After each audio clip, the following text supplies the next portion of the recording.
America believes it controls its own destiny. Its currency dominates the world. Its companies dominate global markets. Its economy appears independent, resilient, untouchable. But what if that strength is borrowed? What if the prices you pay, the job you keep, the pension you rely on, and the stability you assume all depend on a system thousands of miles away? Not an enemy, not an ally, but an engine you do not control. Because when that engine slows, America does not feel it later. It feels it first. The modern American economy is often presented as a self-contained machine, powerful enough to generate growth from within, insulated by its currency, its financial markets, and its technological dominance. To the outside observer, and even to many citizens inside the country, the United States appears economically sovereign. The dollar is the world's reserve currency. Wall Street sets the tone for global markets. American companies dominate rankings by market capitalization, influence consumer behavior across continents, and shape entire industries. This creates a comforting narrative. Whatever happens elsewhere may be interesting, dramatic, or tragic, but it is ultimately secondary. America, so the story goes, stands apart.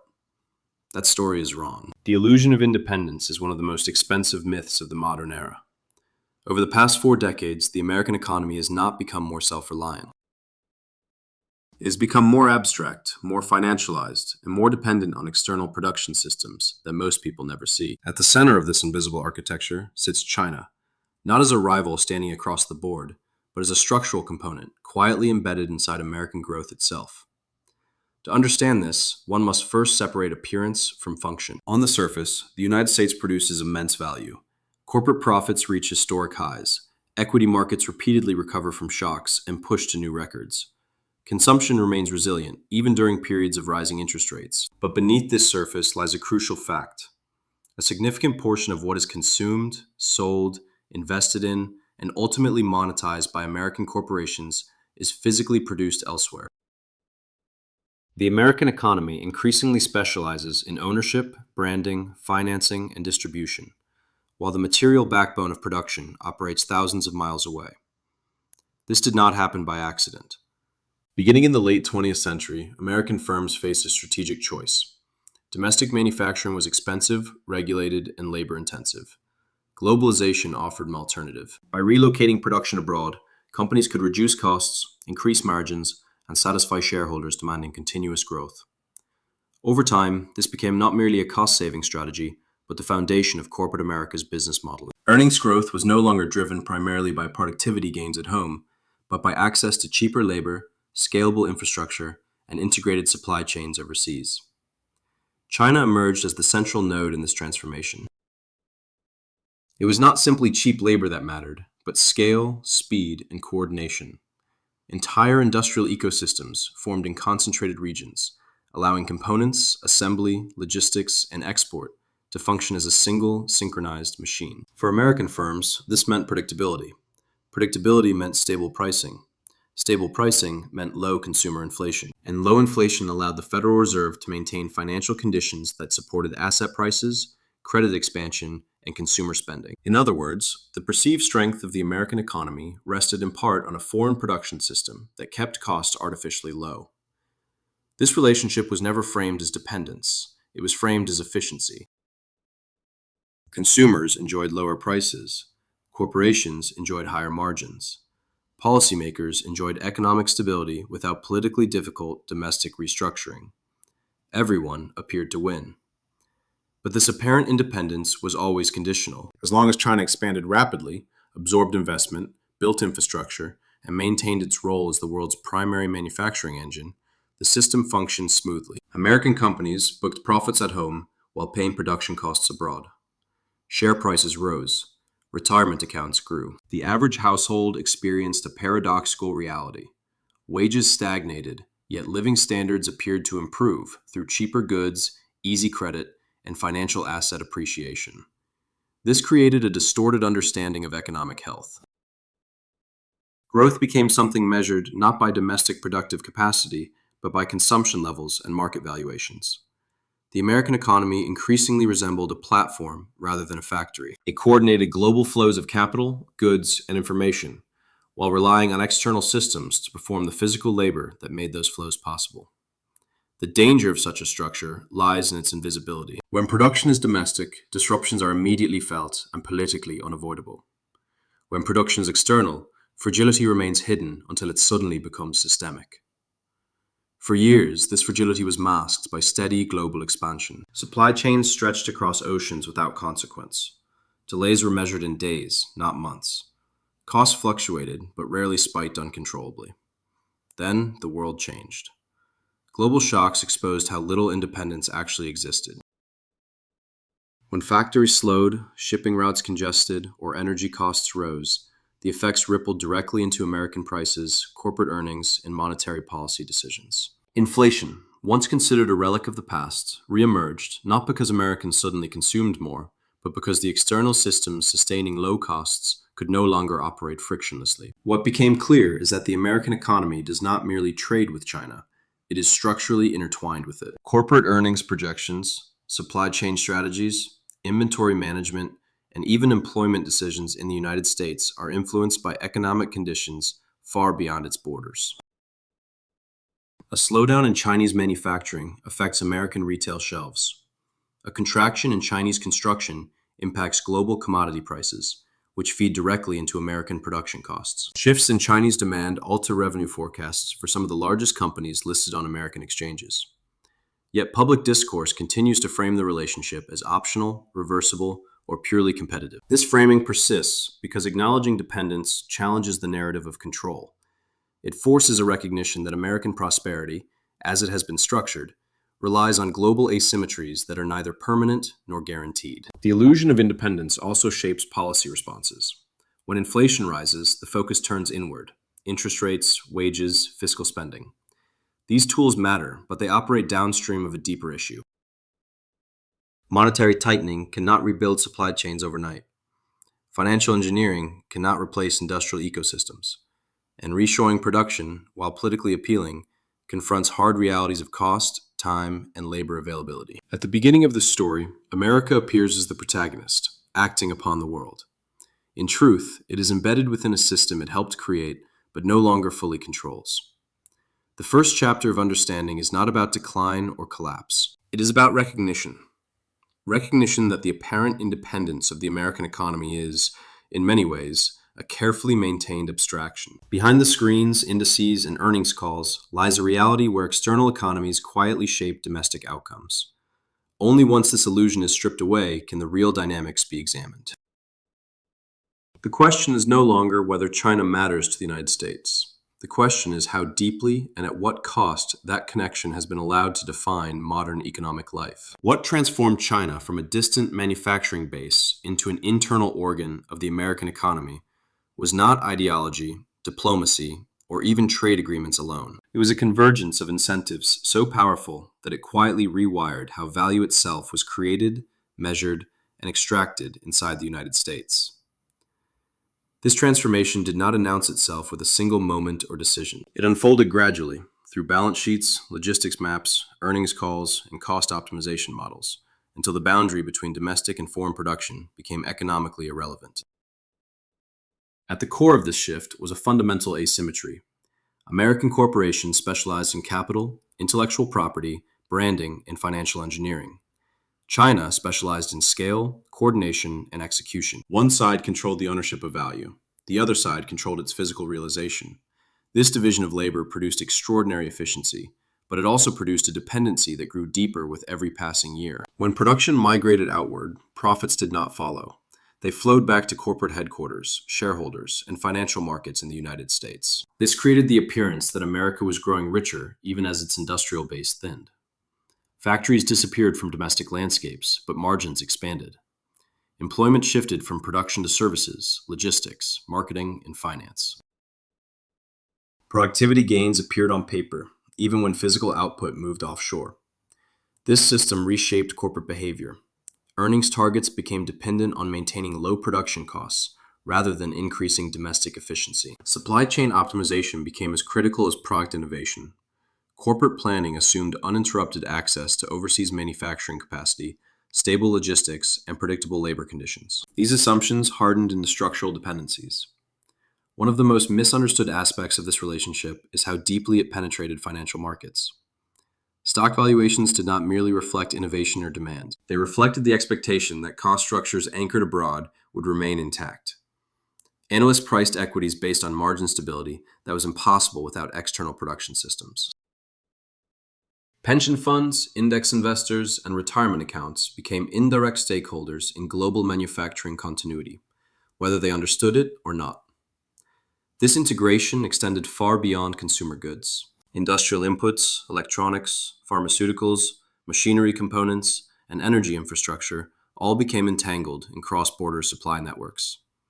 A single finished product often crossed multiple borders before reaching an American consumer. Each step optimized for cost, speed, and scale, not resilience. Redundancy was removed. Inventory was minimized. Efficiency became the overriding principle. For years, this approach appeared flawless. Inflation remained subdued. Goods became cheaper relative to income. Corporate profits grew faster than wages, but asset prices compensated for the gap. The system rewarded ownership over labor, capital over production, and leverage over resilience. It was celebrated as globalization's triumph. Yet this triumph concealed a critical shift in risk distribution. Operational risk moved away from corporate balance sheets and into the broader economy. When supply chains functioned, shareholders benefited disproportionately. When they faltered, the costs were diffused across consumers, workers, and policymakers. Price volatility, shortages, and inflation became collective problems rather than corporate ones. This structure also altered geopolitical perceptions. Economic interdependence was framed as mutual benefit, but the benefits were unevenly distributed. The United States gained low prices and high profits. China gained employment, infrastructure, and industrial capacity. Over time, this capacity evolved into technological competence, strategic leverage, and domestic economic momentum. What began as contract manufacturing matured into ecosystem dominance. The American economy, meanwhile, became increasingly sensitive to conditions it did not control. Monetary policy operated in a world where supply constraints mattered as much as demand. Interest rate adjustments could cool consumption, but they could not accelerate shipping, restart factories, or replace missing inputs. Inflation dynamics changed character. They became less responsive to traditional tools and more influenced by global bottlenecks. World events underscored this vulnerability. Disruptions that originated far from American borders cascaded into domestic markets with surprising force. Prices moved not because of local scarcity, but because of global dislocation. Corporate guidance shifted abruptly as supply assumptions failed. Entire sectors recalibrated expectations in response to developments occurring continents away. The deeper truth is that China did not simply become a supplier. It became a stabilizer of the American economic model. Its capacity absorbed volatility. Its scale dampened price pressures. Its infrastructure allowed American firms to promise growth without confronting domestic constraints. This role was never formally acknowledged, but it was implicitly relied upon. As this chapter unfolds, the critical realization is not that dependence exists, but how normalized it became. The integration was so successful that it disappeared from consciousness. Consumers saw abundance, investors saw returns, policymakers saw stability. Very few examined the architecture supporting these outcomes. The American economy did not outsource production and remain unchanged.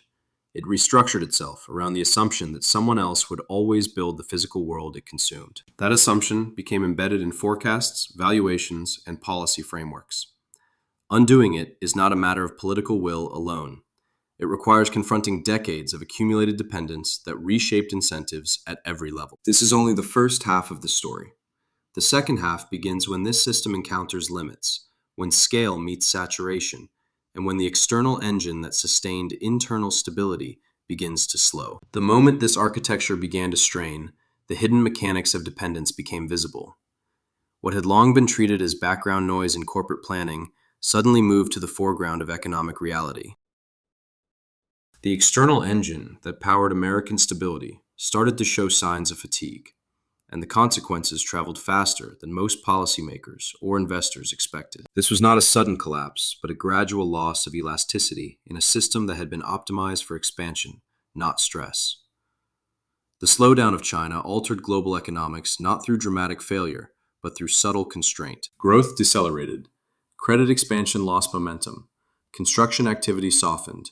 Manufacturing output became less predictable. None of these shifts appeared catastrophic in isolation, yet together they weakened the invisible scaffolding supporting American consumption and corporate profitability. When the world's largest production base stopped accelerating, the illusion of infinite supply evaporated. This deceleration revealed a critical asymmetry. American firms had structured their cost models on the assumption of constant capacity expansion. When capacity stabilized instead of growing, prices adjusted upward. Inventory strategies that relied on just-in-time delivery turned fragile. Logistics networks designed for efficiency proved brittle under stress. Delays compounded. Shortages multiplied. Costs were no longer absorbed quietly within supply chains, but passed downstream to consumers. Financial markets reacted with confusion. For years, valuations assumed that margins were structurally protected. Suddenly, analysts were forced to confront a reality in which cost pressures could not be offset by scale alone. Earnings guidance became cautious. Volatility increased. Entire sectors that had depended on global production efficiency faced margin compression. Yet equity prices often remained elevated, supported by liquidity rather than fundamentals. This divergence between financial markets and physical economics grew increasingly pronounced. The role of monetary policy shifted accordingly. Central banks found themselves responding to inflation, driven not by overheating demand, but by constrained supply. Traditional tools proved blunt.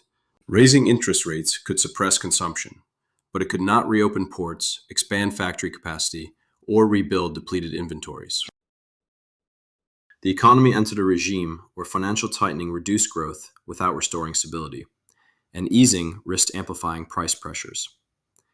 Corporate strategy began to change in tone, but not in substance. Public commitments to diversification and resilience multiplied. Executives spoke of redundancy, nearshoring, and strategic autonomy. In practice, progress was slow and uneven. Replicating decades of accumulated infrastructure, supplier relationships, and workforce specialization required time and capital on a scale rarely acknowledged. The economics of replacement were unfavorable. Costs rose, timelines extended. Shareholder expectations resisted margin dilution. Meanwhile, the effects on ordinary life became unavoidable. Prices adjusted upward across categories that had long been deflationary. Goods once taken for granted became expensive or scarce. The promise that globalization would permanently lower the cost of living quietly dissolved. Wage growth struggled to keep pace. Households absorbed shocks that originated far beyond their visibility or control. This period also marked a transition in risk perception. Dependence ceased to be theoretical. It became experiential. Consumers encountered empty shelves. Businesses faced production halts. Investors watched profits fluctuate in response to distant events. The abstraction of global supply chains transformed into a tangible source of vulnerability. What had been celebrated as optimization was reinterpreted as exposure. Yet even as these realities emerged, the underlying structure remained intact. The American economy could not simply disengage without incurring severe disruption. The scale of integration meant that adjustment would be incremental, costly, and politically contentious. Each attempt to reduce exposure introduced new inefficiencies. Each effort to restore autonomy revealed how deeply reliance had been embedded. The most consequential outcome of this phase is not disruption itself, but recalibration. Expectations changed. Growth projections lowered. Volatility normalized. Stability became conditional rather than assumed. The economy entered a state where shocks propagated more rapidly and recovery demanded more intervention. Dependence did not vanish. It became visible. This visibility altered the narrative of power. Economic influence was no longer measured solely by domestic output or financial dominance, but by control over production capacity and logistical coordination. The center of gravity shifted subtly but decisively. The United States remained wealthy, innovative, and influential, yet increasingly sensitive to forces operating outside its immediate jurisdiction. The second chapter closes with a recognition that the relationship was never one of simple advantage. It was a trade-off. Efficiency was purchased at the cost of resilience. Low prices were secured through concentration. Stability was borrowed from an external system whose priorities could diverge. Understanding this trade-off is essential because it frames every question that follows. What happens next is not about blame or rivalry. It is about adaptation to a world where the architecture of growth has changed, and the assumptions that once sustained it no longer hold. When the Chinese economy slows, the impact does not arrive as a headline announcing collapse. It arrives quietly, through margins, inventories, forecasts, and balance sheets. The true damage unfolds not in Beijing or Shanghai, but in places that appear entirely domestic. American retail chains adjusting prices, manufacturers revising guidance, investors reassessing risk, and households discovering that familiar goods now cost more or are harder to find. This is how the chain reaction works, and why it is so often misunderstood. The first link is demand. As China transitions from rapid expansion to slower, more constrained growth, its internal demand weakens. Construction slows. Industrial investment decelerates. Household consumption becomes cautious. This matters because China is not only a producer, but also a massive consumer of raw materials, intermediate goods, and capital equipment. When its appetite diminishes, global commodity markets respond immediately. Prices of metals, energy inputs, and industrial components fluctuate sharply. American firms feel this volatility directly through input costs that were once stable. The second link is capacity utilization. For decades, global manufacturing operated under the assumption that additional capacity could always be brought online. When orders increased, factories expanded shifts, suppliers ramped output, and logistics scaled accordingly. A slowdown disrupts this logic. Excess capacity becomes unevenly distributed. Some sectors face oversupply, while others experience bottlenecks due to consolidation and closures. This imbalance creates pricing power where none previously existed. Suppliers raise prices not because demand is booming, but because flexibility has vanished. The third link is logistics. Slower growth alters shipping patterns, inventory cycles, and transportation economics. Routes optimized for high throughput become inefficient when volumes fluctuate. Delays multiply as coordination breaks down.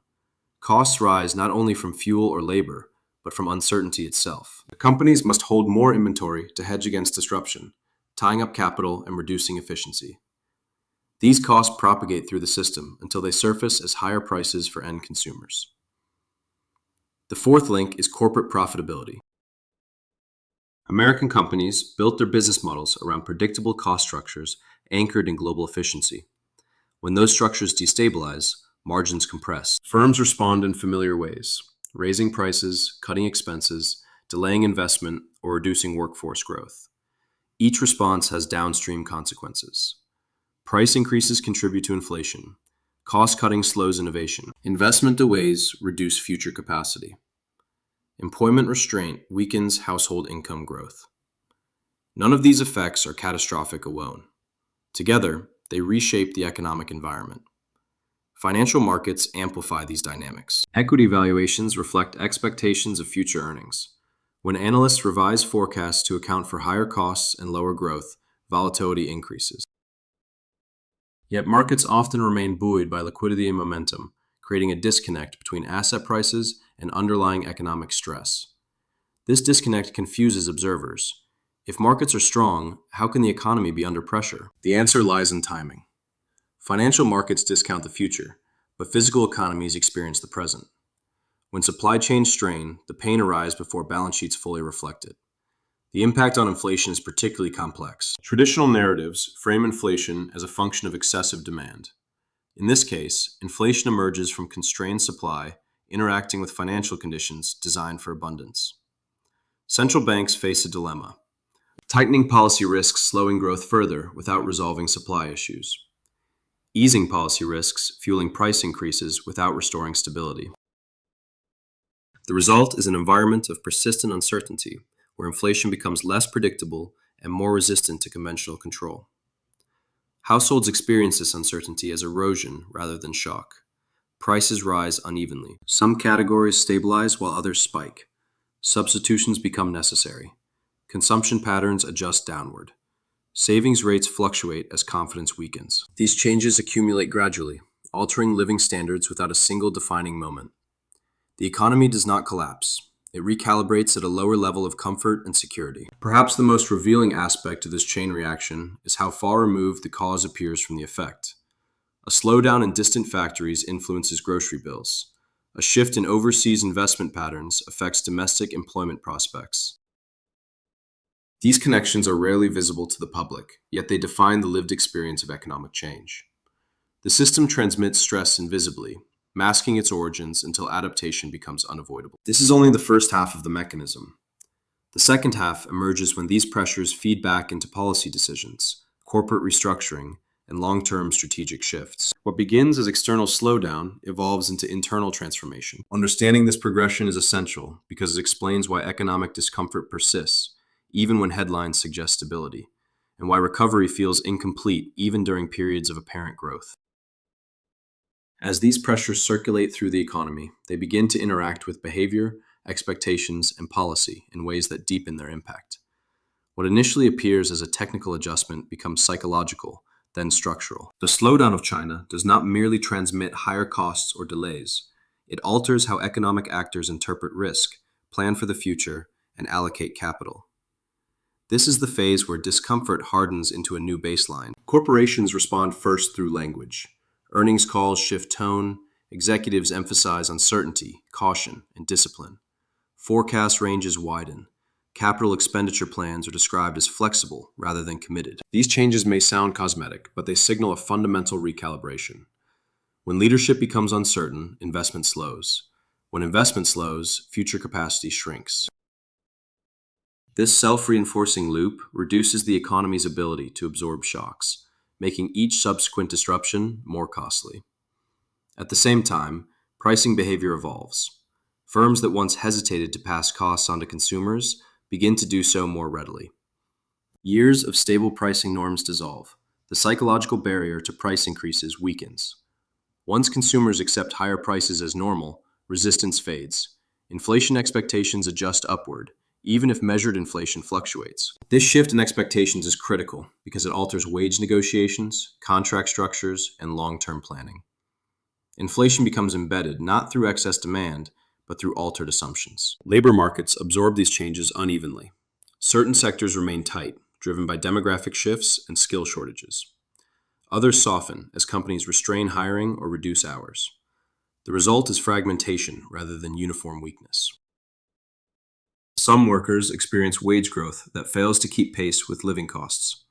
Others face reduced security despite stable employment. This unevenness contributes to a sense of instability that is difficult to quantify but widely felt. Households adapt defensively. Spending becomes more selective. Discretionary purchases are postponed. Credit usage increases to smooth consumption. Savings, when possible, are held as insurance rather than investment. These behaviors dampen growth without triggering collapse. The economy slows not because people stop participating, but because they participate cautiously. This caution feeds back into corporate revenues, reinforcing conservative strategies. Financial markets continue to complicate interpretation. Asset prices may remain elevated, supported by liquidity, buybacks, and concentration in a small number of dominant firms. This creates the appearance of resilience. Yet beneath the surface, breadth weakens. Fewer companies drive returns. Volatility spikes intermittently. Correlations increase during stress. Markets become more sensitive to news, policy signals, and external events. Stability becomes conditional rather than assumed. Policy responses struggle to keep pace with these dynamics. Fiscal measures provide temporary relief, but face political constraints. Monetary policy operates with limited visibility into supply-side recovery. Coordination across institutions becomes more reactive than strategic. Each intervention addresses symptoms rather than architecture. The result is a cycle of response and adjustment that manages pain without resolving cause. Perhaps the most profound effect of this phase is normalization. What once felt abnormal becomes routine. Higher prices, longer delays, and cautious growth are absorbed into expectations. The public discourse shifts from shock to resignation. Economic headlines lose urgency. Attention moves elsewhere. Yet the underlying structure remains altered. The economy functions, but differently. Growth is slower, risk is higher, resilience is lower. This normalization masks long-term consequences. Reduced investment today constrains productivity tomorrow. Persistent cost pressures discourage experimentation. Cautious households limit demand for innovation. The economy becomes more defensive, less dynamic. These shifts do not announce themselves as crisis. They accumulate quietly, shaping outcomes over years rather than months.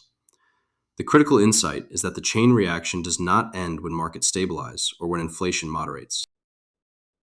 Its most enduring effects operate through behavior and expectations. Once actors adapt to constraint, reversing course becomes difficult. Confidence, once lost, is slow to return. Capacity, once dismantled, is expensive to rebuild. The slowdown of an external engine thus imprints itself on internal dynamics long after the initial shock fades. This completes the mechanism. An external deceleration triggers supply strain. Supply strain alters costs. Costs reshape behavior. Behavior changes structure. By the time the process is visible to everyone, it is already embedded. The economy has moved on, not toward collapse, but toward a different equilibrium. Understanding this equilibrium is essential because it defines the limits of recovery and the contours of what comes next.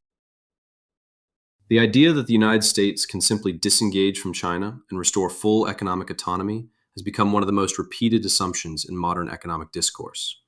It appears logical, emotionally satisfying, and politically convenient. If dependence creates vulnerability, then independence must restore strength. Yet this reasoning collapses under scrutiny because it misunderstands how deeply the two economies have been fused at the operational level. What exists is not a partnership that can be ended by decision, but an architecture that evolved over generations of investment, specialization, and optimization. At the heart of this misconception is the belief that production is modular, that factories can be relocated as easily as capital flows, and that supply chains are interchangeable pieces rather than living systems. In reality, modern production networks resemble ecosystems. They depend on proximity, trust, tacit knowledge, and accumulated coordination. A finished product is not the output of a single facility, but the culmination of thousands of synchronized decisions made across layers of suppliers, subcontractors, logistics firms, and regulatory frameworks. Removing one node does not simply shift activity elsewhere, it destabilizes the entire structure. China's role within this system is not defined solely by labor cost. That phase passed long ago. Its dominance rests on density. Entire regions specialize in specific categories of production, supported by localized clusters of suppliers, tooling manufacturers, testing facilities, and transport infrastructure. Knowledge circulates rapidly. Adjustments occur in real time. Problems are solved on the factory floor rather than escalated through corporate hierarchies. This density cannot be recreated quickly because it is not written into blueprints. It exists in relationships and routines built over decades. Attempts to substitute this ecosystem encounter immediate friction. Alternative locations may offer lower wages or political alignment, but they lack scale, infrastructure, or skilled labor pools. Production costs rise, timelines stretch. Quality becomes inconsistent. Even when assembly is relocated, upstream components often remain sourced from the original network, preserving dependence while adding complexity. The result is not independence, but fragmentation. From a corporate perspective, this fragmentation presents a dilemma. Shareholders demand efficiency, predictability, and returns. Rebuilding supply chains domestically or diversifying them globally requires capital expenditures that dilute margins and depress earnings. These costs are immediate and visible, while the benefits are uncertain and long-term. Public companies operate under incentives that discourage such trade-offs.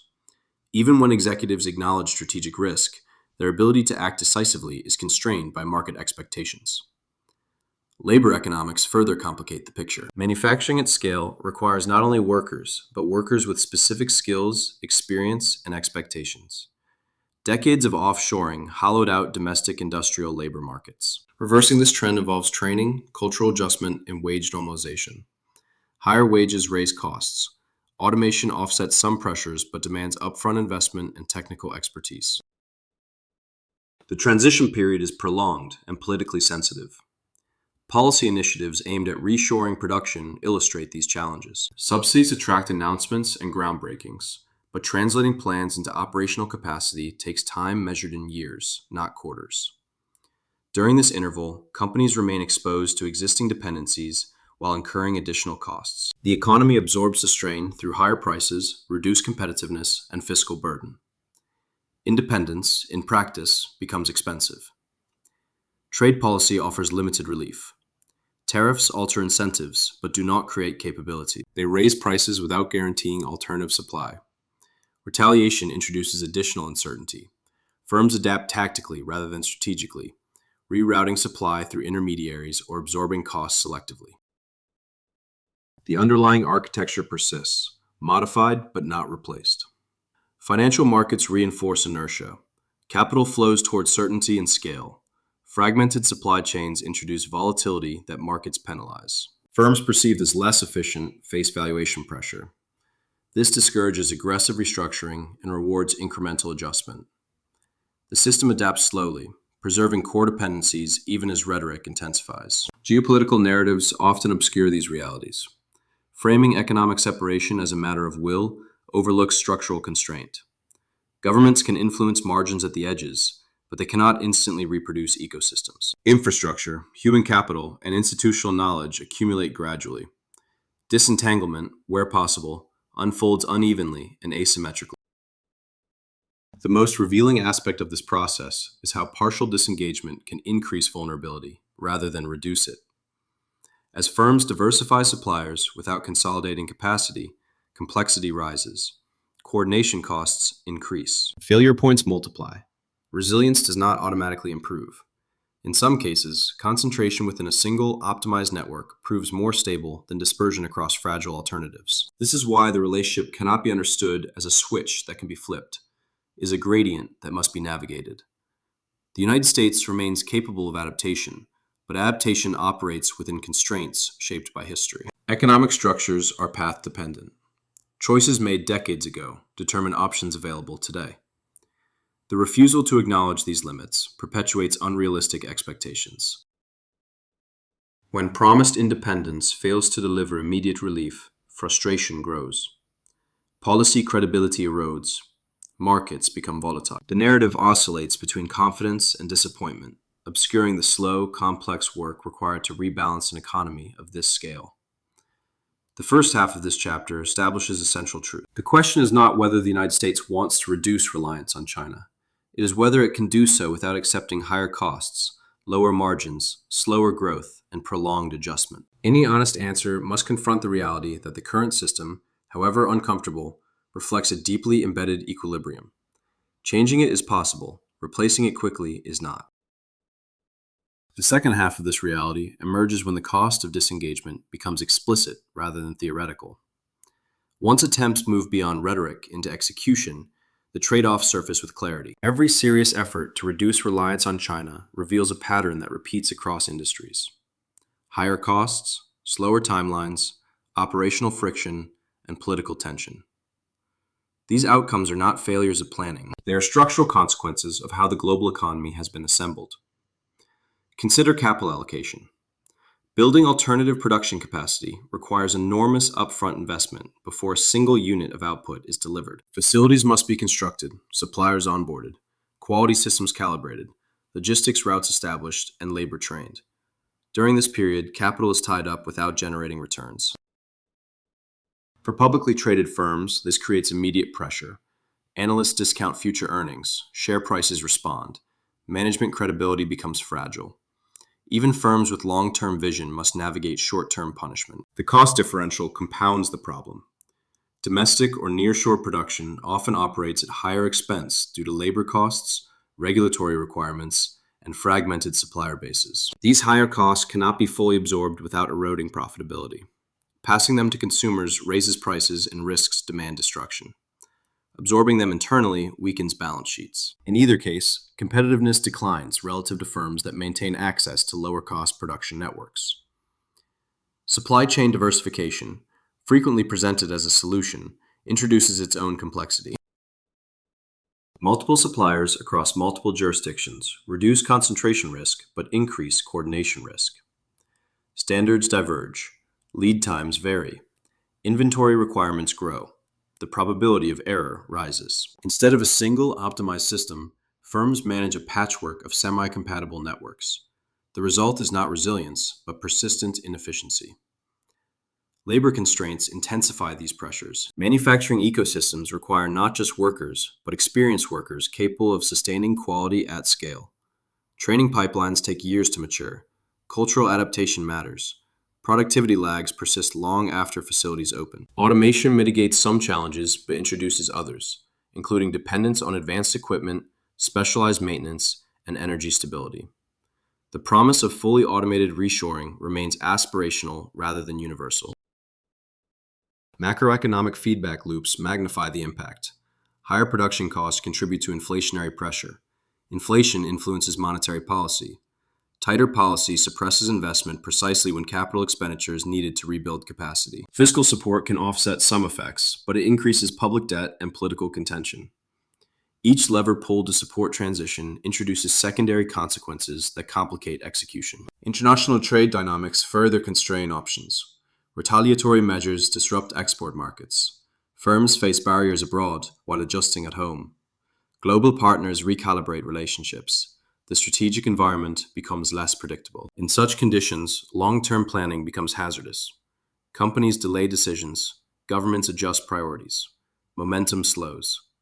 Financial markets, often portrayed as neutral observers, actively shape outcomes. Capital flows toward established scale and liquidity. Firms undertaking costly transitions face valuation discounts. Mergers and consolidation become attractive responses, concentrating power rather than dispersing it. This consolidation can entrench existing structures, making transformation harder rather than easier. The political dimension adds another layer. Promises of rapid independence generate expectations that cannot be met without sacrifice. When higher prices and slower growth materialize, public support wavers. Policy reversals follow electoral cycles. Long-term strategies fragment into short-term compromises. Consistency, essential for structural change, becomes elusive. What emerges is a paradox. The more urgently independence is pursued, the more its costs undermine the conditions required to sustain it. Economic resilience demands patience, coordination, and tolerance for near-term discomfort. Modern political and financial systems are optimized for immediacy, not endurance. This mismatch limits the pace of transition. None of this implies that adaptation is impossible. It implies that adaptation operates under constraints that must be acknowledged. Incremental diversification, selective reshoring, strategic stockpiling, and technological investment can gradually reduce exposure. But these measures function as mitigation, not replacement. They alter the gradient of dependence rather than eliminate it. The critical misunderstanding lies in framing the issue as a choice between dependence and independence. In reality, the choice is between unmanaged dependence and managed interdependence. The former invites surprise. The latter accepts constraint and plans accordingly. The United States retains significant agency, but that agency is exercised within a global system shaped by decades of optimization.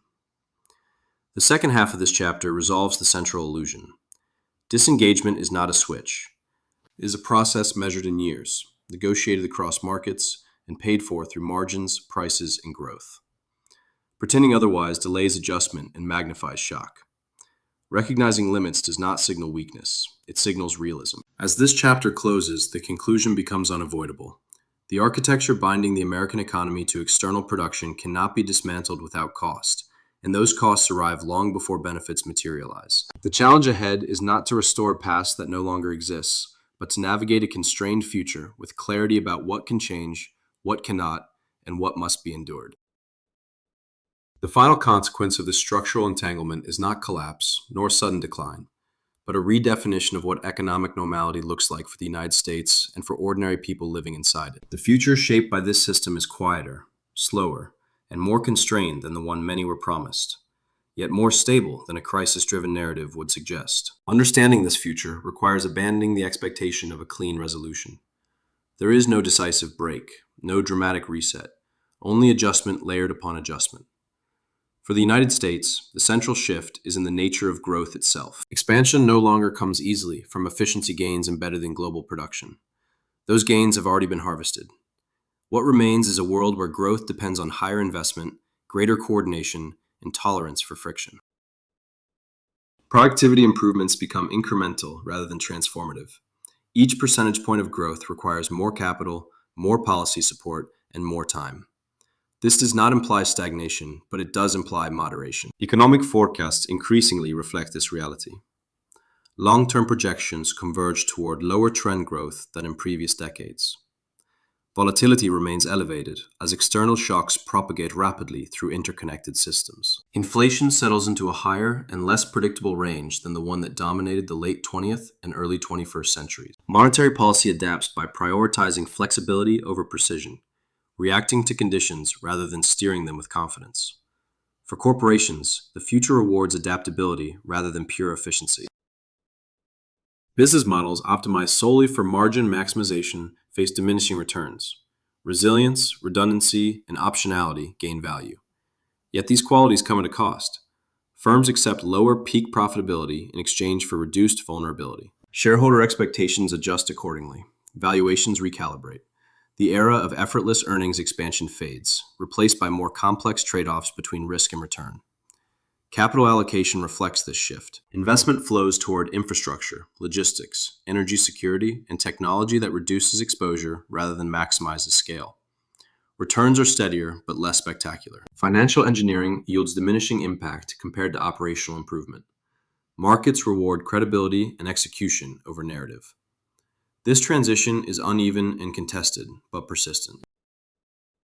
For households, the implications are more immediate and personal. The cost of living remains structurally higher than in the era of abundant global slack. Price stability, once taken for granted, becomes conditional. Consumption choices narrow. Services absorb a larger share of income. Asset ownership matters more than wage growth in preserving purchasing power, deepening inequality between those with access to capital and those without. The promise that each generation will live materially better than the last becomes less certain. Yet this future is not uniformly bleak. Stability, though reduced, remains achievable. Employment persists. Innovation continues, albeit with different priorities. The economy functions, but with less margin for error. The shock-absorbing capacity once provided by global overcapacity diminishes. In its place emerges a system that demands awareness and adaptation from all participants. Policy plays a critical role in shaping outcomes. Governments face constraints, but not paralysis. Strategic investment, education, and institutional reform can improve resilience. Social policies can mitigate distributional strain. Coordination with global partners can smooth adjustment. Success depends less on dominance and more on management. The goal shifts from maximizing advantage to minimizing fragility. The relationship with China evolves accordingly. It becomes neither the engine of effortless growth nor a rival to be isolated, but a variable to be managed within a broader system. Interdependence persists, reshaped by caution and negotiation. Expectations recalibrate on both sides. The world moves toward a more fragmented but still connected equilibrium. The most important transformation occurs at the level of perception. Once the illusion of independence dissolves, policy debates become more grounded. Choices are evaluated in terms of trade-offs rather than absolutes. The public conversation shifts from promises of restoration to discussions of direction. This does not eliminate disagreement, but it anchors it in reality. In this sense, the future is defined less by what is lost than by what is understood. The era of invisible support from distant systems ends. Economic outcomes become more transparently linked to structural decisions. Responsibility becomes harder to outsource. The United States remains powerful, innovative, and wealthy, but it operates within a narrower corridor of outcomes than before. The final chapter closes not with a warning, but with clarity. The question is no longer whether the American economy can return to a past configuration. That configuration depended on conditions that no longer exist. The question is how effectively it can function within new constraints. Those who recognize the architecture beneath appearances will adapt first. Those who cling to outdated assumptions will remain perpetually surprised. The future belongs not to economies that promise independence, but to those that manage interdependence with realism, discipline, and foresight. This story is not about collapse. It is about limits. The world that made growth easy is fading. The systems that hid fragility are tightening, and the costs of dependence are no longer invisible. The future will not reward belief. It will reward understanding. If you want to see the world as it actually works, not as it is advertised, stay here. Because the next era of the global economy will not be decided by strength, but by who understands the structure beneath it first.